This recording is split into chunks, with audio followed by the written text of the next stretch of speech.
하나님 말씀 신명기 16장 18절에서 22절입니다.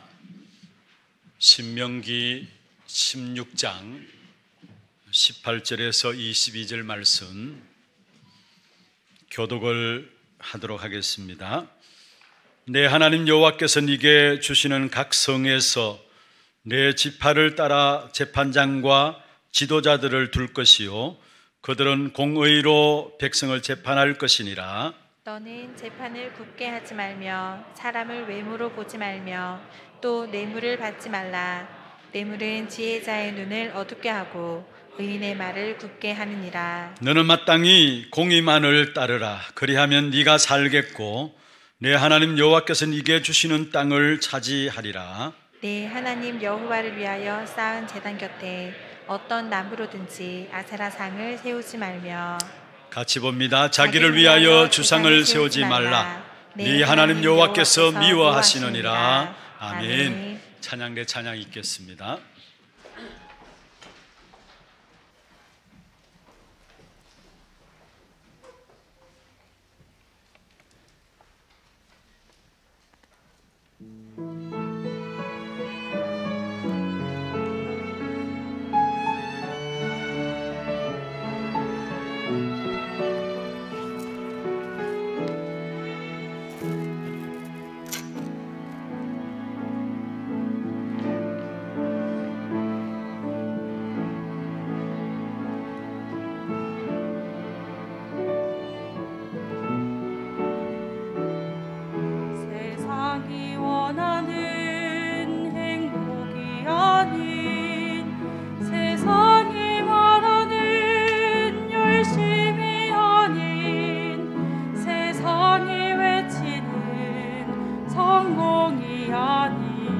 하나님이 만드신 나를 찾게 하소서.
거짓된 모습에 속지 않고 무너져 가는 이 땅을 살릴 하나님이 주신 나의 것 찾게 하소서.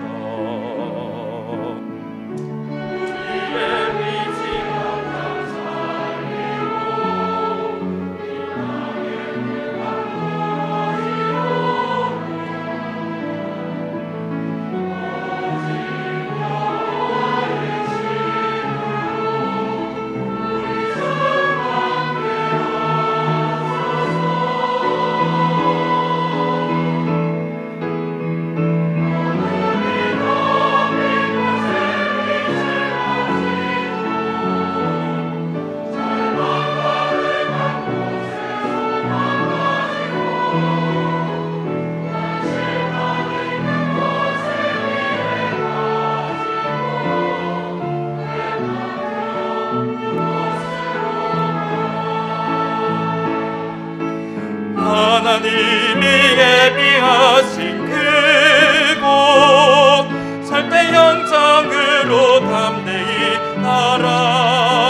할렐루야. 영광의 박수로 하나님께 드리겠습니다.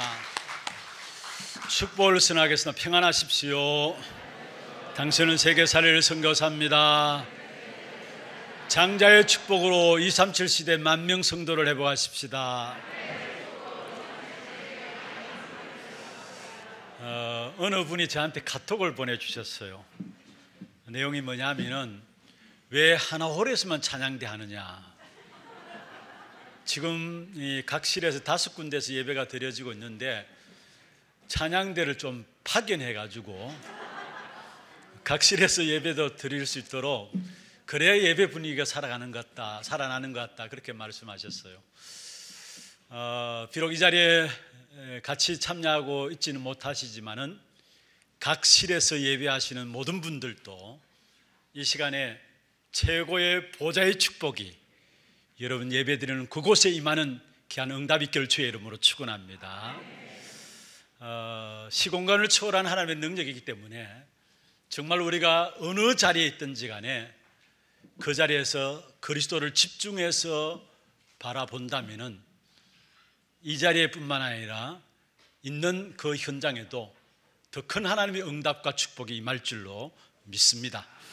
오늘 특별히 짧은 시간입니다만은 여러분 있는 자리에서 최고로 하나님께 영광을 돌리고 또 오늘 우리 찬양대 찬양 드렸던 것처럼 하나님 만드신 나를 발견하고 돌아가는 그런 축복의 시간들 되기를 주의 이름으로 축원합니다. 지금 우리가 신명기서를 계속해서 살펴보고 있습니다. 신명기서는 마지막 이스라엘 백성들이 광야 생활을 마무리하면서 가나안 정복을 앞두고 준비해야 될 가장 귀중한 것들을 말씀하고 있는 것이 바로 신명기서입니다. 가나안 땅에 들어가서 신앙생활을 어떻게 할 것인가, 또 가나안 땅에 들어가서 그렇다면 우리가 예배를 어떻게 드릴 것인가, 교회 생활을 어떻게 할 것인가, 이런 부분들을 미리 계속해서 반복해서 말씀을 하고 있는 것입니다. 그래서 사실 가만히 보면은 이 광야는 가나안 땅을 들어가기 위한 준비하는 장소예요. 모든 것들을 준비하는 장소가 어디냐? 바로 광야인 것입니다.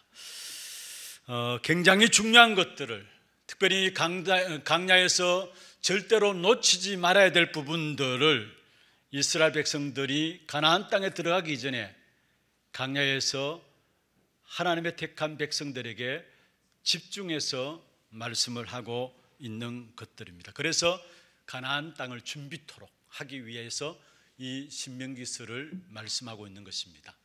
그런데 사실은 이 신명기서에 광야에서 무엇을 준비해야 할 것인가 말씀하고 있는 그 전체적인 우리에게 던지는 메시지가 있다면 한 단어로 말한다면 보좌의 축복입니다. 물론 신명기에서 복음과 언약에 대한 부분을 말씀하고 있습니다만은 광야 길을 가는 중에 전체 메시지로 우리에게 주고 있는 부분이 있다면 보좌의 축복을 찾아내야 된다라는 것.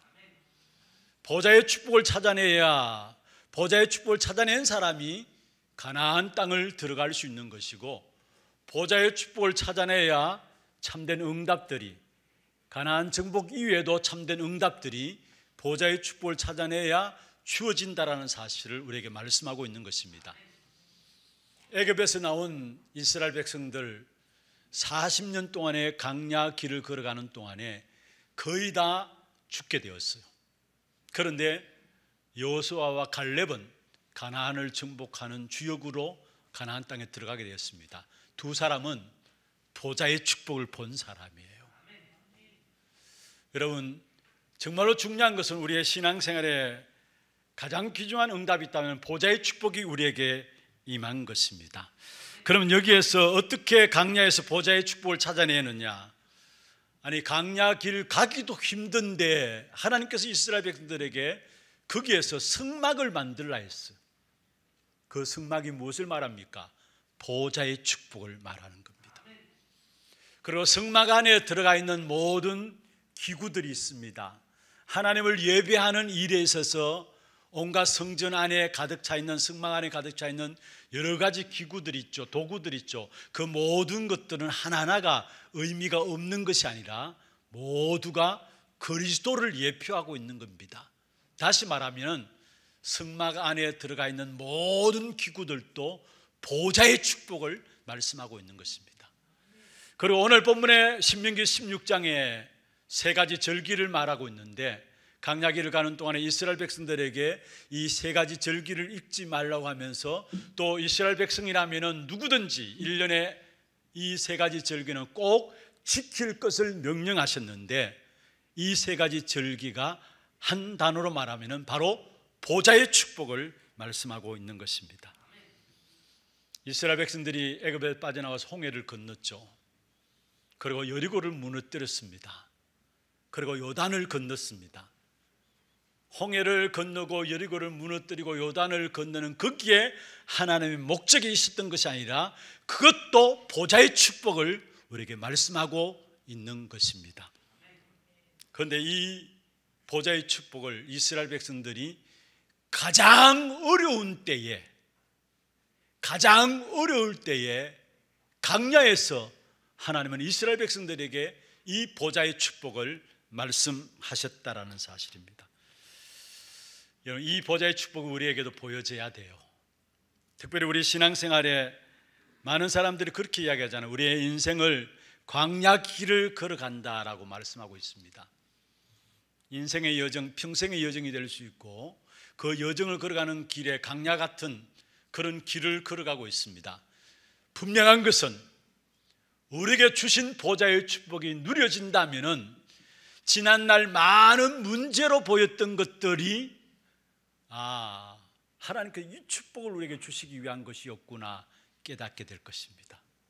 다시 말하면 지난날에 여러분의 모든 것들이 진정한 보좌의 축복을 여러분 알고 누리게 된다면 그 모든 문제가 아니라 문제를 통해서 오히려 하나님은 그 문제 속에 준비된 축복을 누리라고 주신 사실인 것을 알게 되어질 것입니다. 그래서 우리 신앙생활에 가장 귀중한 것이 있다면 보좌의 축복을 찾아내야 돼요. 이 보좌의 축복이 찾아져야 우리가 누구나 다 하고 있는 자리싸움 하지 않게 돼 있어요. 우리가 이 보좌의 축복이 진정한 눈이 열려져야, 보여져야 우리가 매일매일의 염려의 삶을 사는데 그 염려조차도 내려놓게 돼 있어요. 이 보좌의 축복이 보여져야, 이 보좌의 축복이 보여져야 세상 사람들이 나름대로 가치 있게 생각하는 것들, 거기에 우리의 마음이 빼앗겨서 흔들리지 않게 되어 있습니다. 오늘 이 시간에 이 예배가 여러분 정말로 보좌의 축복이 열려지는 그런 축복의 시간들 되기를 주의 이름으로 축원합니다. 우리 인생 속에서 반드시 찾아내야 될 축복이 있다면 보좌의 축복인 것입니다. 그렇지 않으면 아무리 여러분 신앙생활을 한다 할지라도 신앙생활이 안 되게 돼 있어요. 그러면 이 보좌의 축복을 우리가 내가 어떻게 누릴 것인가? 지금 내가 이 보좌의 축복을 어떻게 누릴 것인가? 내게 지금 필요한 부분들이 있다면 신명기 6장 4절에서 9절에 나오는 말씀입니다. 다시 말하면 말씀의 흐름 속에서 그 말씀이 내게 각인되어지는 것, 그게 보좌의 축복을 지금 내가 누리는 겁니다.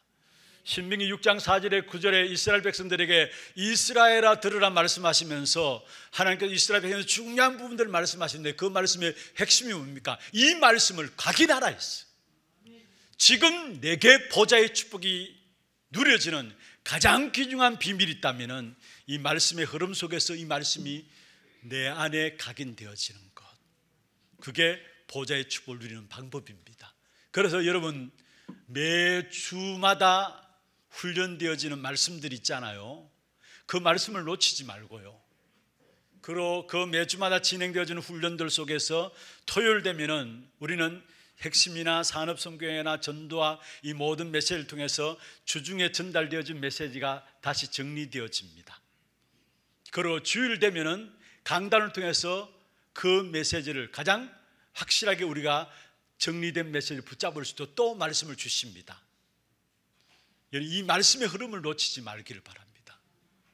이 말씀의 흐름을 이렇게 인도를 받아 보면은 그 말씀이 나도 모르게 한 문장으로, 한 단어로 딱 붙잡혀지게 돼 있어요. 그때 그 말씀 가지고 내가 한 주간에 24시에 할 수 있다면 그 말씀이 나도 모르게 내 속에 각인되어지게 돼 있어요. 그때 나와 상관없이 보좌의 능력이 나와 내 관계된 모든 현장에 나타나게 돼 있어요. 그래서 가장 중요한 것이 뭐냐? 말씀의 흐름을 놓치지 말라는 겁니다. 저도 이렇게 주일을 준비하면서 여러분 심지어 묵상 기도할 때 성경을 읽고 가장 짧게 묵상 기도를 제가 앞에서 하잖아요. 그냥 하는 게 아니에요. 한 주간 말씀을 놓고 그 말씀을 붙잡고 또 오늘 전달될 메시지를 놓고 그 메시지를 가지고 한 줄로 제가 기도를 합니다. 그냥 하는 게 아니에요. 제가 보니까 우리 교회 성도들 가운데서도 주중에 강단을 통해서 전달된 메시지들을 나름대로 자기의 글로 메모를 남기는 분들이 있어요. 글을 써서. 근데 제가 많은 은혜를 입고 있어요. 그런 부분들. 우리 몇몇 분들이 계시는 그걸 올리더라고요. 올리는데 처음에는 제가 좋아요 한번 눌러줬어요. 근데 계속해서 제가 은혜를 받고 있는데 계속 누르려고 하니까 좀 그렇잖아요. 목사가 자꾸 좋아요 누르면은 그렇게 보여요. 그런데 주일날 제가 했던 메시지, 제가 여러분을 섬기는 자리에서 함께 나누었던 말씀인데 성도분이 받은 메시지를 정리를 해서 글로 딱 올리는데 제가 은혜를 받아요. 제가 힘을 얻고요. 아, 이게 살아있는 하나님의 말씀이구나 라는 사실들을 제가 새롭게 또 붙잡아요. 제가 말씀을 가지고 함께 인도받았는데 그 올려진 글들을 보면서 전달된 메시지를 저도 따로 생각하게 되고 또 제 자신이 은혜를 받아요. 그리고 그때 훈련 나오는 메시지를 또 글로 올리는 분들 계시고 또 매일매일의 기도 수첩을 통해서 나오는 메시지들을 글로 이렇게 올리고 그림으로 올리는 분들이 있는데 진짜 제가 은혜를 받아요. 그런데 그게 아무것도 아닌 것 같지만은 그게 시간이 가면 갈수록 한 줄로 썼던 그 내용들이 한 단어로 여러분 나름대로 그걸 각인시키기 위해서 한 단어로 붙잡았던 그 부분들이 나도 모르게 내 속에 각인되어지고 뿌리 내려지고 결국 그 속에서 체질되어짐으로 말미암아 그 속에서 참된 나도 모르는 사이에 능력 속에 들어가게 됩니다. 나의 삶이 능력 속에 들어갈 뿐만 아니라 나의 삶이 나도 모르는 사이에 보좌의 축복 속으로 들어가게 돼요. 그래서 지난주에 우리가 같이 제가 숙제를 내드렸습니다. 하루 시작할 때 얼마요? 5분의 묵상 시간을 가지라 했어요. 오늘 또 숙제를 내드리겠습니다. 여러분 하루하루 시작하면서 한 주 시작하면서 하루 한 번이나 해도 괜찮아요. 메시지를 받을 때 그 메시지를 가지고 받은 은혜를 생각하면서 여러분의 글로 남겨보세요. 아무것도 아닌 것 같지만 아니에요. 그게 쌓이고 쌓여서 어느 날 나도 모르게 하나님의 능력 속으로 들어가 있고 보좌의 축복 속에 들어가 있음을 발견하게 되어지는 것입니다. 그래서 꼭 여러분 메시지 흐름을 가지고 그걸 여러분의 글로 남겨보시길 바랍니다. 그게 안 되면 그냥 제목만이라도 적어놓고 보세요. 제목만 해도. 우리 교회 연세 드신 분들이 많이 있습니다. 그런데 80 넘으신 85, 6 되시는 이런 분들도요 가만 보면은 한 달에 1년에 한 번 정도 저한테 제 방에 찾아와 가지고 수첩을 이렇게 내놔요. 뭔가 싶어서 보면은 주일날 강단 제목하고 본문 또 핵심 훈련되어진 그 메시지들을 제목하고 본문 딱 하면서 받은 은혜들을 한 줄로 적어가지고 기도 수첩을 이렇게 만들어서 저한테 와요. 그래서 제가 그분들에게 부탁드립니다. 이걸 절대 버리지 말고 그대로 간직했다가 마지막 때 하나님께서 어떻게 이 말씀대로 인도하셨는가 한번 확인해 보시고 이걸 갑오로 물려주시라고, 후대들한테 내가 이렇게 하나님의 말씀에 인도를 받았노라고 갑오로 물려주시라고 그렇게 제가 부탁을 드립니다. 아무것도 아닌 것 같지만 아니에요. 말씀이 내 생각을 바꾸고요, 나의 삶을 변화시키고요, 나도 모르는 순간에 어느 순간에 내 자리를 하나님께서 보좌의 축복된 자리로 인도해 가시는 사실들을 보게 되어집니다. 그래서 평생에 누려야 될 부분들입니다. 말씀의 흐름 속에서 그 한 줄로, 한 단어로 여러분의 것으로 만드는 각인들이 있어야 되는 것입니다. 그걸 가지고 정확한 언약을 붙잡았다고 해요. 다른 게 아니라 그걸 가지고 정확한 언약을 붙잡았다 해요. 그러면 중요한 것은 내가 그대로 살지 못한다 할지라도 우리는 정확한 언약을 붙잡기만 하면은 거기에 하나님께서 역사하시게 돼 있어요. 뭐로 역사하시느냐? 보좌의 축복으로 역사하시게 돼 있어요. 뭐 자꾸 강단에 숙제를 내느냐? 여러분 자신이 살아야 하니까, 또 위기 시대를 살려야 하니까, 또 우리 후대들을 살려야 되니까 여러분 자신들이 먼저 살아나야 되겠죠.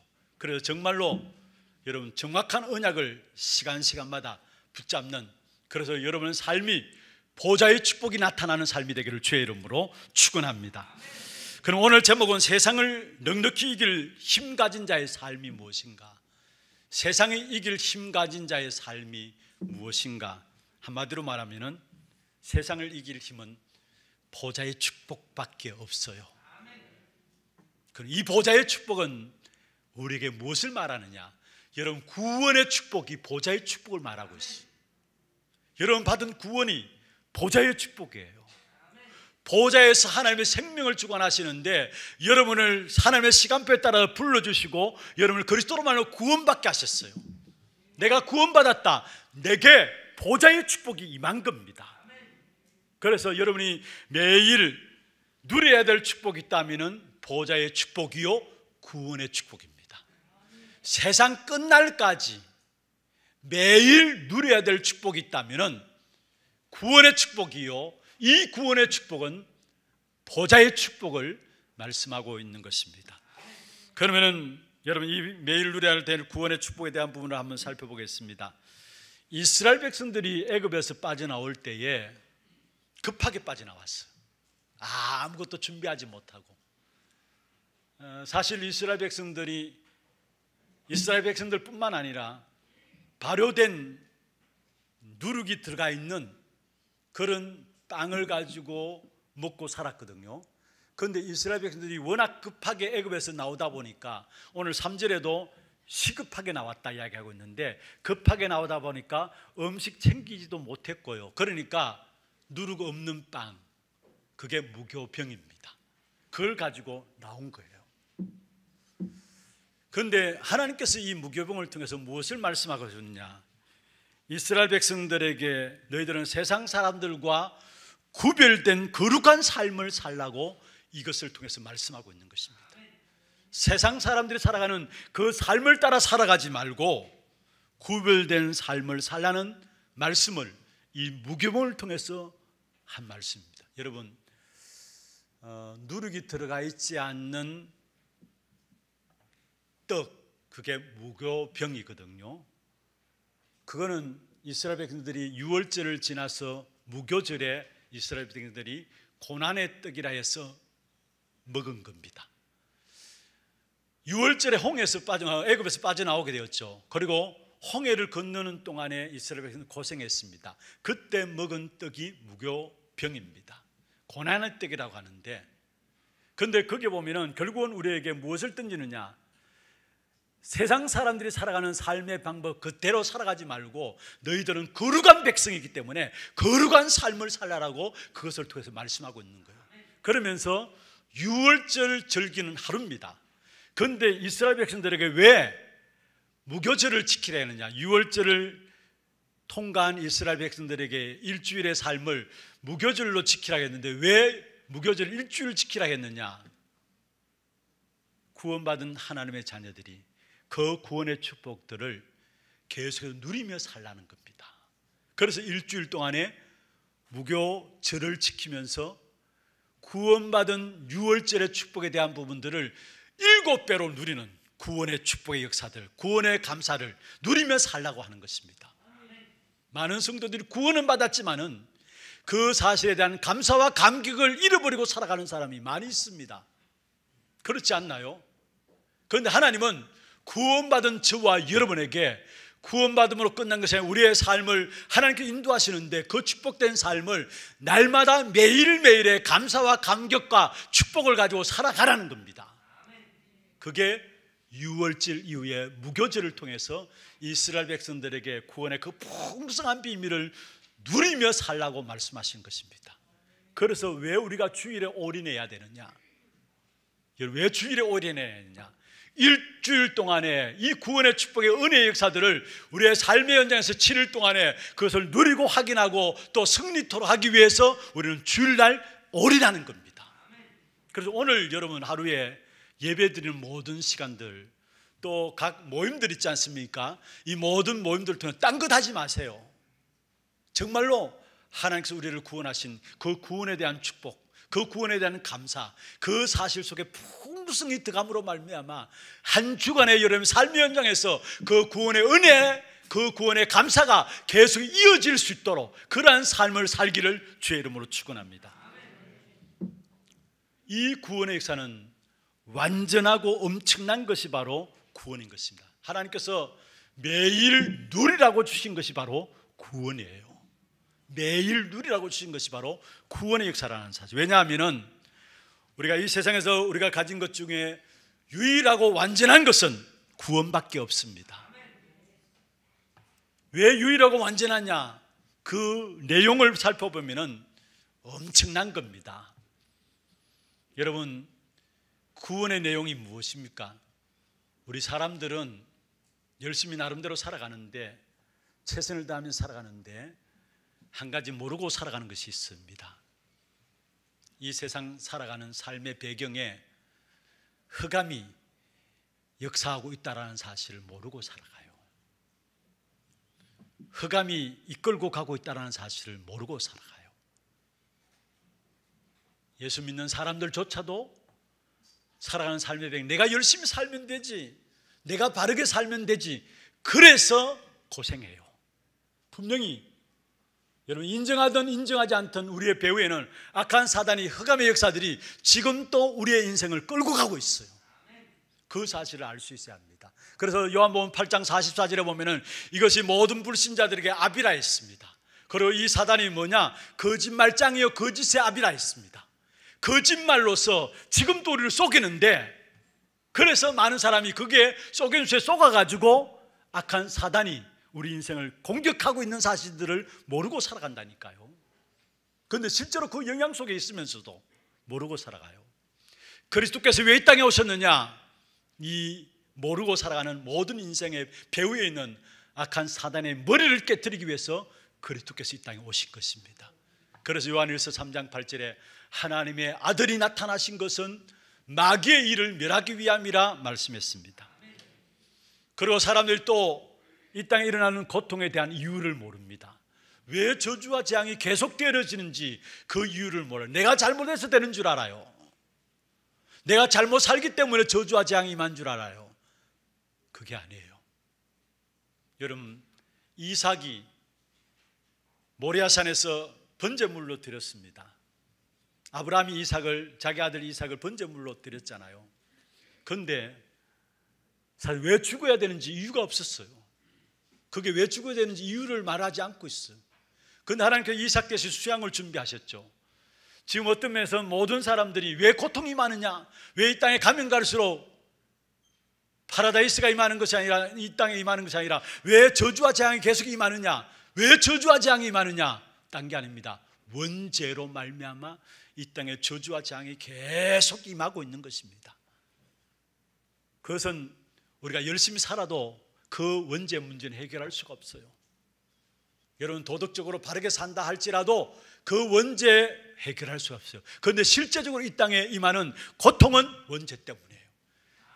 큰 고통이 큰 잘못했으냐? 아니에요. 원죄 때문이에요. 그런데 많은 사람이 이 고통의 이유를 몰라요. 그래서 하나님께서 이 죄 문제이기 때문인 걸 알고 하나님께서 이 죄 문제를 해결하시기 위해서 그리스도를 보내신 것입니다. 그것도 대속물로서 그리스도를 이 땅에 보내신 것입니다.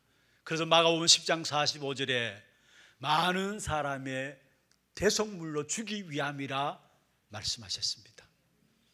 그리스도께서 이 땅에 우리를 대신해서 속죄물이 되심으로 말미암아 우리의 모든 죄를 십자가에서 해결하시고 그 그리스도로 말미암아 이제는 저와 여러분이 저주와 재앙 속에 살 것이 아니라 그리스도 앞에 담대히 나갈 수 있도록 하나님께서 우리에게 축복하셨는데 히브리서 9장 12절에 이렇게 말씀하고 있습니다. 염소와 송아지의 피로 하지 아니하고 자기 피로 영원한 속죄를 이루사 단번에 성소에 들어가셨느니라. 우리를 위해서 영원한 속죄를 이루었는데 무엇으로? 자기의 피로, 그리스도의 피로 말미암아 저와 여러분은 영원한 속죄를 받은 것입니다. 그래서 단번에 성소에 들어가신다는 말씀했습니다. 히브리서 10장 14절에 말씀하고 있죠. 한 제물로 영원히 온전케 하셨느니라. 한 번의 제물로 영원히 온전하게 하셨느니라. 예수 그리스도의 직접 제물이 되어 주심으로 말미암아 저와 여러분을 영원히 온전하게 하신 것입니다. 이것이 구원이에요. 그리고 세상 사람들이 알게 모르게 당하고 있는 문제가 무엇입니까? 사주팔자 운명 가운데 살아갑니다. 그런데 저와 여러분은 그리스도로 말미암아 그 속에서 해방하신 것입니다. 왜 사주팔자 운명 가운데 살아가느냐? 에베소 2장 1절의 말씀에 의하면 영이 하나님을 떠나서 죽었기 때문에. 그래서 영이 죽으니까 그 영이 누구를 인도받느냐? 에베소 2장 2절에 보면 세상 풍속을 따르고 공중의 권세 잡은 자를 따랐으니, 공중의 권세 잡은 자 악한 사단을 따라갈 수밖에 없어요. 사단을 따라가는 자들이 어떻게 세상 풍속을 따라가요? 세상 풍속이 뭡니까? 점하고 굿하고 사주팔자 운명에 매인 삶을 사는 거예요. 세상 사람들이 왜 점하고 굿하고 사주팔자 운명에 매여 삽니까? 세상 사람들이 그렇게 살아가니까. 그런데 거기에서 저와 여러분을 완전히 그리스도로 말미암아 해방하신 것입니다. 로마서 8장 2절에 생명의 성령의 법이 죄와 사망의 법에서 너를 해방하였습니다. 할렐루야. 여러분, 이 구원의 축복의 비밀들을 알고 누리면 누릴수록 진정한 참된 자유함이 우리에게 일어나게 돼 있어요. 요한복음 8장 32절이죠. 진리를 알지니 진리가 너희를 자유케 하리라 말씀하셨습니다. 이 구원의 축복을 날마다 확인하고 누리면 누릴수록 자유로워질 뿐만 아니라 이 사실 속에서 날마다 확인하며 나갈 때마다 여러분 삶이 여러분 수준과 상관없이 능력 있는 사람이 되게 돼 있는 것입니다. 진짜 이 땅에 살아가는 동안 우리가 누려야 될 축복이 있다면 모자람이 없는 구원의 축복, 우리를 위해서 완전한 축복을 주신 이 구원의 축복, 이 사실들을 누리는 것, 이 축복이 여러분에게 이번 한 주간 여러분 모든 삶의 현장에서 체험되고 누려지기를 주의 이름으로 축원합니다. 이 구원받은 축복이 얼마나 완전하고 대단한 것이냐. 세상 모든 사람이 점칩니다. 종교인들 모든 사람이 우상숭배하고 점치고 있어요. 그런데 저와 여러분은 점칠 필요가 없어요. 간단하게 말하면. 왜 그렇습니까? 말씀 속에 모든 답이 있음이 확인되어지기 때문에. 그래서 여러분 말씀의 흐름만 잘 받아오면은 말씀 속에 여러분에게 미래가 보여집니다. 여러분 당하는 문제, 어려움들 모든 것들 말씀 흐름만 제대로 붙잡고 인도받아 오면은 그 말씀 속에서 미래가 보여지고요. 결국은 그것이 쌓이고 쌓여서 결국 나중에 보면은 나도 모르게 과거가 발판되어지고 또 오늘 통해서 미래가 보여지고 미래를 앞당겨서 오늘로 보여질 수 있는 축복이 말씀이 내 속에 쌓이게 될 때, 여러분 우리 속에 무엇이 쌓이냐 중요해요. 그게 결국은 나타나게 되거든요. 그런데 말씀이 내 속에 말씀 흐름 속에서 계속 쌓이게 되면은 나도 모르게 모든 과거들이 어느 날 발판이 딱 되어지는 축복과 함께 오늘을 통해서 미래를 보고, 그러니까 점칠 필요가 없는 거죠. 미래를 오늘로 앞당겨 볼 수 있는 거예요. 불신자들은 점치기 위해서 점쟁이 찾아가는데 우리는 그럴 필요가 없는 거예요. 그러면서 어떻게 되느냐, 그리고 모든 현장을 정복하게 미래를 볼 뿐만 아니라 미래를 보니까 당연히 정복하는 축복을 누리게 되는 것이죠. 여러분 우리에게 주어진 보좌의 축복, 구원의 축복, 구원의 축복을 누리는 가장 중요한 통로가 뭐냐? 말씀의 흐름을 놓치지 않고 이 말씀이 내게 각인되어지는 것입니다. 이 축복을 누림으로 여러분 걸음걸음마다 하나님이 함께 하시는 귀중한 정극과 일어나기를 주의 이름으로 축원합니다. 하나님 우리에게 그리스도 믿는 순간에 주어진 두 가지 축복이 있어요. 그게 뭔 줄 아십니까?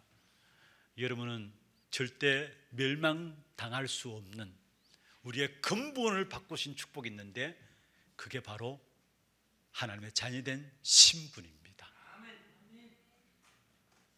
내가 그리스도를 믿는 순간에 구원받은 저와 여러분은 신분이 바뀌었어요.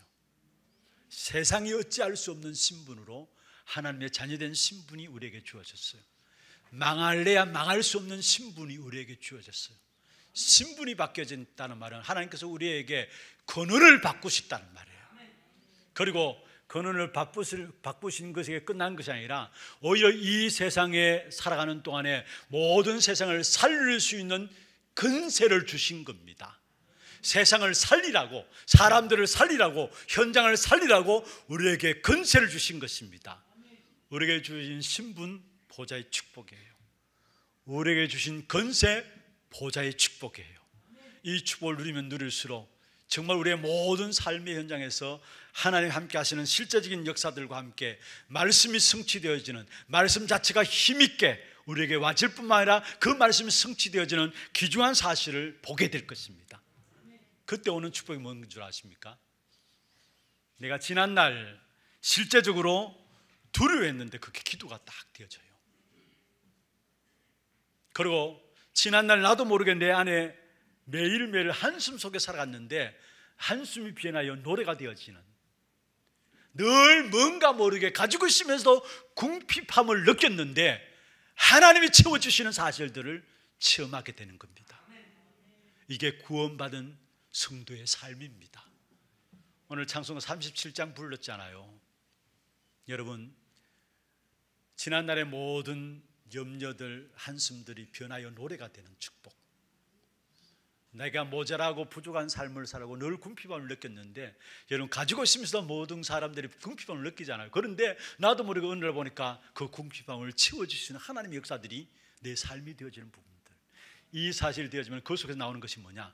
나도 모르게 하나님의 영으로 충만해지는 축복이 나타나게 됩니다.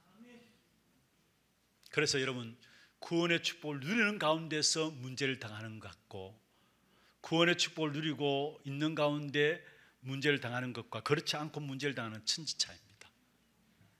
여러분, 구원의 축복을 누리는 가운데 문제를 당하면 그 문제가 문제로 끝나는 것이 아니라 모든 것이 축복이 되어져요.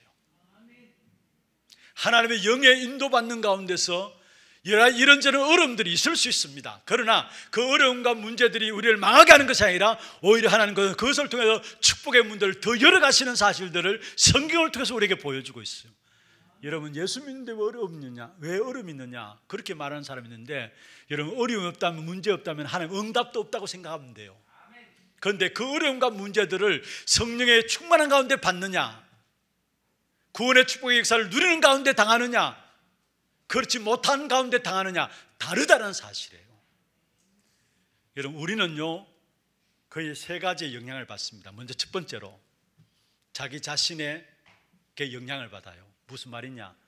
나도 모르게 내 삶을 살아오면서 무의식 속에서 내게 형성되어지는 체질이 있습니다. 성령 충만 받지 못하면 저 자신도 그래요. 성령 충만 받지 못하면 나도 모르게 내 체질들이 나와요.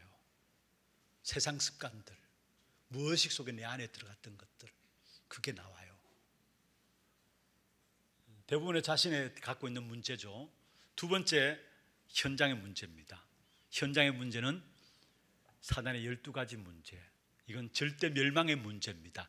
여기에 영향받고 이 속에 아예 빠져 있는 사람도 있고 여기에 영향받아요. 그리고 세 번째 문제는 뭐냐? 다른 사람들과의 관계 속에서 말이나 생각 속에서 오는 불신앙. 여러분, 말이나 생각 속에서 오는 불신앙, 그게 내게 영향을 주고 있잖아요. 나도 모르게 내가 영향받고 있고, 말들 때문에 상처도 받고요, 힘도 빠지고요, 그렇잖아요. 그런데 자칫 사람들이 흔들리는 부분이 뭐냐? 사람들이 말을 듣고 불신앙의 말을 듣고 흔들리고 거기에 착각이 와요. 또 세상 앞에 서면 사람들이 이래 보면은 좀 나름대로 복음 없이 성공한 사람들 많이 있잖아요. 그런 사람들을 바라보면서 그 사람들 한마디가 뭔가 대단한 것 같고 힘 있는 것 같고 영향 있는 것 같아요. 그런데 거기에서 나 자신을 바라보면 어떤 면에서 내가 뭐 했는가 초라하게 보일 수도 있어요. 그런데 그래서 흔들릴 수도 있어요. 그게 착각하는 겁니다. 진정 그 사람은 복음 모르기 때문에 더 많은 어려움을 갖고 있다는 사실을 아셔야 합니다. 그런데 그 사람들의 말에 의해서 내가 영향받고 그게 흔들린다는 것은 그건 내가 착각하고 있는 거예요.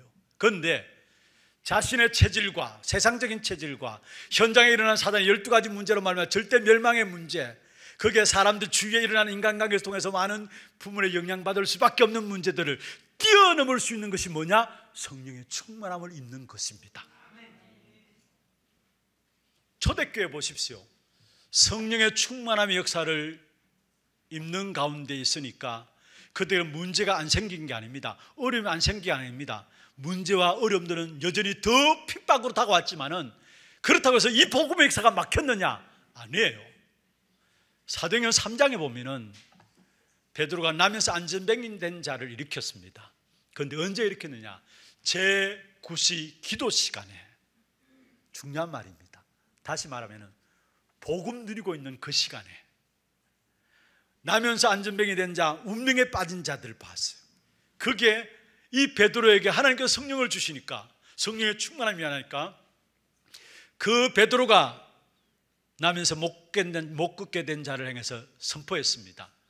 은과 금은 내게 없거니와 내게 있는 것으로 내게 주노니 곧 나사렛 예수 그리스도 이름으로 일어나 걸으라. 그게 안전병이가 걷게 되어지는 기적의 역사가 일어났어요.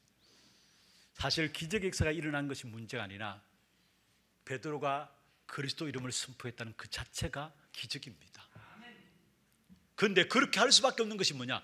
베드로에게 성령이 임하니까 그 성령의 충만함 속에서 베드로는 나면서 현장에 안전병이 된 자를 보면서 그리스도 유일한 복음의 역사들을 선포했던 것입니다. 그 안전병이 일으킨 사건 때문에 사도행전 4장에 보면은 종교 법정에 서게 되었어요. 그런데 거기에 베드로에게 성령이 임하니까 지구상 유일한 그리스도 선포, 지구상에 처음 선포되는 메시지를 베드로가 하게 되죠. 사도행전 4장 12절 뭐라 했습니까? 다른 이로서는 구원 얻을 수 없나니 천하 사람 중에 구원 얻을 만한 다른 이름을 우리에게 주신 적이 없으니라. 하나님의 성령이 베드로에게 임하니까 그 말을, 그 있는 현장에 하나님이 주신 말을, 하나님 베드로를 통해서 주시는 그 말을 베드로가 전달한 겁니다. 거기에 많은 사람들이 보고 놀랐잖아요. 아니, 어떻게 말 못하는 베드로가 저런 메시지를 던질 수 있느냐? 평범한 사람인 줄 알았는데, 그것도 업으로서 무식한 사람인 줄 알았는데 어떻게 저런 메시지를 던질 수 있느냐? 무슨 말입니까? 베드로에게 성령이 임하니까 자기가 갖고 있는 수준과 능력 상관없이 하나님 주신 메시지를 베드로를 통해서 하게 하신 사실을 보게 되어지는 것입니다. 사도행전 5장 6장에 교회 안에 문제들이 왔어요. 5장에 보면은 하루아침에 두 사람이 죽어나갔어요. 교회 안에. 여러분, 만약에 우리 교회 안에 하루아침에 사람 2명이 죽어나갔다, 교회 안에 큰 문제거리 아닙니까? 문제죠. 그런데 초대교회 하루아침에 아네나 삽비라가 죽어나갔는데 그게 교회에 시험이 들었느냐? 전혀. 오히려 사도행전 5장에 보면은 그것을 통해서 초대교회는 영권을 회복하는 기회가 돼요. 많은 사람들이 초대교회 성도들을 바라보면서 마음에 두려워했다 했어요. 영권을 회복하는 기회가 됐어요. 6장도 마찬가지로 7장, 8장 계속해서 무엇을 말합니까? 그 어떤 핍박과 어려움들이 있었지만은 성령 충만함을 입으니까 그 핍박도 어려움도 영향 주지 못했다라는 사실이에요. 여러분, 정말로 우리가 복음의 귀한 비밀들, 구원의 축복의 역사들을 날마다 말씀을 또 확인하면 확인할수록 나도 모르는 사이에 내 안에 성령의 충만함 속에 내 자신이 들어가게 되는 것입니다. 그때 내 능력과 수준과 상관없이 하나님의 성령께서 나를 통해서 역사하기 때문에 현장에 하나님의 나라가 임하고 하나님 하신 전도와 선교의 문들이 계속해서 열려지게 되어 있는 것입니다. 한 가지만 붙잡으면 돼요. 보좌의 축복인 구원의 축복의 은혜를 날마다 누리고 확인하고 이 사실 속에서 자라는 거. 뭐를 통해서? 말씀을 통해서. 이런 보좌의 축복은 구원의 축복을 말해요. 이 구원의 축복을 날마다 여러분 감사하고 회복하고 누리게 되면은, 그것도 말씀을 통해 회복하고 누리게 되면은 나도 모르게 어느 날 내게 성령 충만한 가운데 들어가게 되고, 그 성령 충만함 속에서 세상의 그 어떤 것도 내게 영향 주지 못하는, 나의 모든 걸음걸음에 하나님이 성령으로 역사하시는 그 일에 정인되어지는 그 축복된 삶이 되어지는 것입니다. 이 축복을 누리는 하나교회 성도들 되기를 주의 이름으로 축원합니다. 말씀을 마무리하겠습니다. 이스라엘 백성들에게 명절은 하나님 주신 구원의 축복을 누리라고 주신 새 절기뿐입니다. 사실 이 명절 때 되면 이스라엘 백성들 어디에 모였냐? 예루살렘 성전에 모였어요. 그리고 예루살렘 성전에 모여서 하나님 주신 은혜를 받았어요. 그리고 그 은혜를 가지고 재앙과 우상이 가득한 현장 속에 들어가서 오히려 그들을 정복하고 치유할 수 있는 구별된 삶을 회복하면서 살았던 사실들이 이스라엘 백성들의 새 절기를 통해서 우리에게 보여주고 있는 겁니다. 그래서 이스라엘 백성들은 성전 중심한 삶이었어요. 그런데 지금 우리는 그럴 필요가 없습니다. 왜 그러냐? 이제는 그리스도께서 역사하시는 그 역사를 따라 살아가면 되는 것입니다. 그리스도 안에서 새 절기가 다 완성된 것입니다. 사도행전 1장 1절 3절 8절 우리가 잘 아시는 말씀이죠. 1장 1절 그리스도 유월절을 말하고 있죠. 1장 3절 하나님의 나라, 우리의 배경인 수장절을 말하고 있어요. 1장 8절 오직 성령 오순절을 이야기하고 있습니다. 이 모든 세 가지 절기가 누구 안에? 그리스도 안에서 다 성취가 되었어요. 그러면은 지금 그리스도께서 역사하시는 그 역사를 따라 살면 되는 겁니다. 그러면 지금 그리스도께서 역사하시는 그 역사는 무엇을 따라서 역사합니까? 세계 복음화를 따라서 역사합니다. 그러면은 당연히 우리의 삶이 237의 방향을 맞아야죠. 그리스도께서 다 완성하시고 지금 그리스도께서 세계 복음화의 역사를 따라서 역사하신다면은 당연히 그렇다면 우리의 삶이 세계 복음화의 방향 맞춰야죠. 237의 방향 맞춰야 되죠. 거기에 하나님은 우리의 모든 축복을 몰아주시게 되어 있습니다. 여러분, 특별히 우리 교회 지금 237 시대를 준비하기 위해서 많은 부분의 갱신들을 하고 있습니다. 여러분 모르고 계시겠지만은 지금 우리 예배도 5개 나라 언어로 지금 통역이 되고 있고요. 앞으로 우리 교회 통해서 15개 나라 언어로 통역되어지는 그런 시스템을 통해서 237 나라를 살리는 심부름하는 그 일들이 이루어질 것입니다. 그리고 지금 우리 여기에 다민족 우리 팀들이 들어와 계시는데 이분 한 분 한 분들이 너무 중요해요. 이분들을 사역하는 분들도 너무 중요한 분들이고 이분 한 분 한 분이 한 나라예요. 정말 우리가 다민족을 위해서 기도해야 돼요. 또 차세대들을 위해서 기도해야 되고 이미 우리 교회 안에 237 시스템들이 많이 있어요. 우리가 못 보고 있는 부분이지. 그런데 여기에 우리가 눈을 열고 함께 기도해야 되고요. 또한 그와 더불어 정말 우리의 틀들도 깨트려 가야 돼요. 237 나라를 향한, 지난주 우리가 237 향하는 마음이라고 했는데 단순히 그냥 마음만 먹는 것이 아니라 정말로 237을 하나님의 축복을 담을 수 있는 그릇들을 우리의 틀들을 깨뜨려가면서 준비를 해야 합니다. 아마 우리 하나교회 성도들은 하나교회에 대한 자부심이 대단합니다. 저 자신도 그렇고요. 그런데 하나교회란 틀들도 어떤 면에서 237을 놓고는 깨뜨려 가야 합니다. 좋은 것이지만은 237 향해서는 깨뜨려 가야 합니다. 하나님이 우리를 237을 주시기를 원하시는데 나는 계속해서 하나교회 한다면은 하나님 주실 축복의 역사를 담을 수 있는 그릇들이 준비되지 않는 것이죠.